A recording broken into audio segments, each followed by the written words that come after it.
Salut à tous. Bon, j'espère que vous allez bien malgré le marché des cryptos qui saigne. Bon, eh bien, ça a continué de saigner hier, hein. Bon, après, rien de très étonnant. On est venu sur donc les 35K. On s'était stabilisé autour des 35K là actuellement. On va voir un petit peu ce que ça va donner aujourd'hui. Pour ma part, donc le scénario des 35K, enfin c'est mon scénario 2 avec donc les 35K qui sont venus chercher. Moi, alors, chose intéressante, hein, je m'en étais pas ouvert sur la chaîne, on en avait parlé dans ma communauté privée. On a un membre de la communauté qui a été 12 ans dans la City à Londres, à être trader lui-même et à côtoyer et encadrer aussi des traders.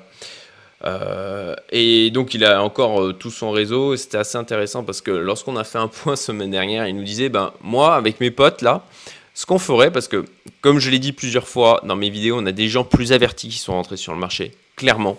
On a les requins qui sont arrivés et ils chassent, voilà. Et il disait, moi avec mes potes, clairement, ce qu'on aurait fait là, et ça c'était donc la semaine dernière hein, qui me disait ça, bah, ça serait de déclencher des stops et de venir chercher à 35, vraiment faire flipper tout le monde, aller chercher de la liquidité, voilà, aller faire vendre un maximum de personnes. Et si on peut même faire tirer jusqu'au 30K, franchement, on le ferait. Alors ça, c'est des choses qui ne sont pas autorisées sur les marchés financiers classiques, d'aller bouffer le retail comme ça. Par contre, sur le marché des cryptos, eh ben, c'est pas la même histoire. Donc, nous partageaient ça au sein de la communauté. J'avais trouvé ça assez intéressant. Et puis, ben voilà ce qui s'est passé.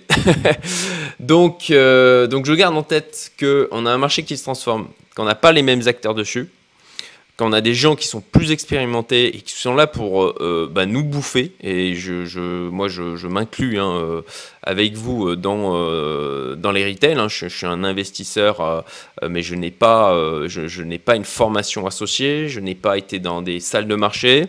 Donc, j'écoute ce que ces gens-là peuvent me dire parce que aujourd'hui, cette typologie de personnes sont sur le marché, alors que c'était beaucoup moins le cas avant. Donc, pour ma part, ce que j'attends, la clôture weekly, elle va être importante. Je souhaite que les 35K soient tenus.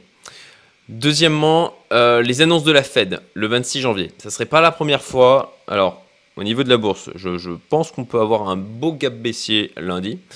Et ça ne serait pas la première fois que la Fed fasse des annonces pour calmer un petit peu tout le marché. Et potentiellement, ça pourrait un peu rassurer tout le monde.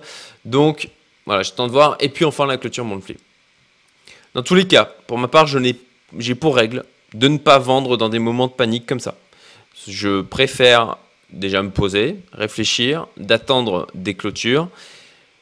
Et à minima, vu comme ça épuré, là, voilà, on est sur du haut du marché jusqu'au plus bas. Là, on est sur une baisse de, voilà, vous le voyez, hein, j'ai mis voilà, moins 50,63%. Entre avril et donc au plus bas le 22 juin, on était à moins 55%. Donc bon, si je me base sur ça, on est potentiellement pas loin du bottom où on l'a peut-être trouvé. On va voir, encore une fois, on attend les clôtures.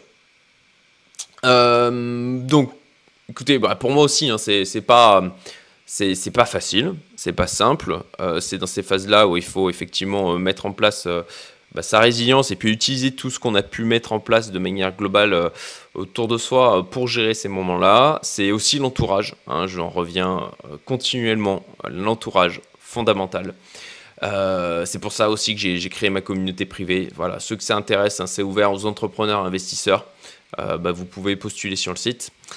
Encore une fois, pour ma part, ça a été bien utile de pouvoir échanger avec des membres de la communauté. Globalement, nous au sein de la communauté, dans ma communauté privée, on est tous en mode ok, on attend, en mode calme, pas de panique. Et voilà, écoutez, à voir ce que ça va nous donner ce soir, demain, comment vont réagir aussi les pros demain, ça va être intéressant.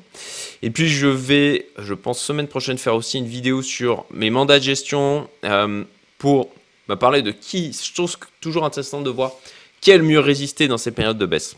Alors, petit spoiler alerte, ceux qui ont le mieux résisté, là, c'est encore une fois Cryptelite. Aucune perte de capital.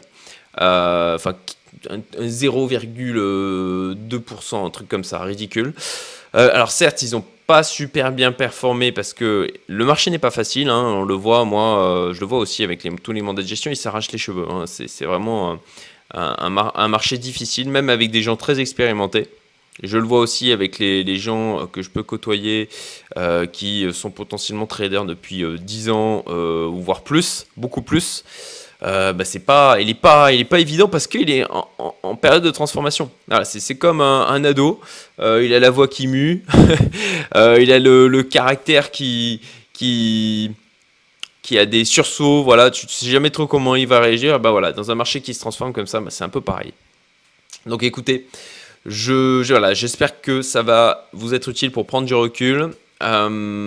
Restez zen, restez calme, changez-vous les idées. Pour ma part, là, je passe une journée dans un hôtel avec ma famille pour profiter ici à Maurice. Et puis, je vous dis à très bientôt. Salut!